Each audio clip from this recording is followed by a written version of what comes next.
So yun na nga guys, hindi ngayon mga ka-FT, this is Arvin. Isang simpleng taong tambay, ngunit may pangarap sa buhay. Hindi ngayon mga pares, mga lomi ang ating content ngayon. Ay content naman natin ngayon ay itong motor ko, which is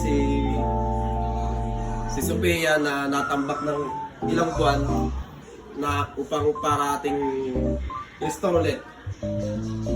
Pero mga ka-FT, bago ang lahat, nais kong ipakita muna sa inyo ang kapirasong montage ng aking alaga na natambak ng ilang buwan na ating bubuhayin ulit. Let's go!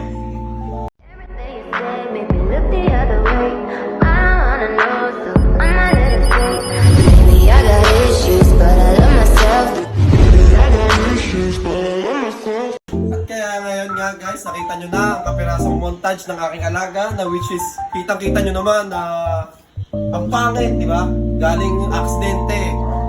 Bago nga palang lahat, mga kasolid kong FT dyan, nais kong ipakita muna sa inyo lahat ng mga nabili kong aftermarket na pyesa ni Sophia.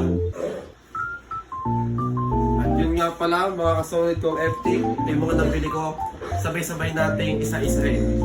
Let's go! Ito na nga pala nga mga boss, ito yung nabili natin. Itong butterfly which is pangkabit sa dibdib. Itong cover sa engine natin, sa air filter. At itong copy lang na preno. Which is yun nga, kaya na-accidente siguro dahil walang preno, ganun. Nakatulog din kasi yung naka-accidente nitong motor ko eh.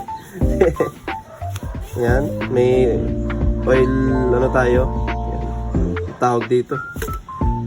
Tsaka itong Earl hose.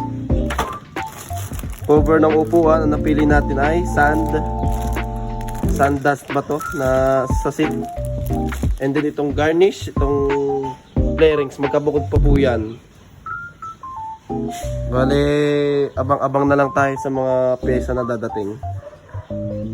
Thank you. Mga kasolid kong FT, ngayon nga nakita nyo na yung mga binili kong aftermarket parts ni Sophia upang magamit ulit natin. Budget meal lang po boss, abang-abang na lang mga next pa nating pyesa na mabibili.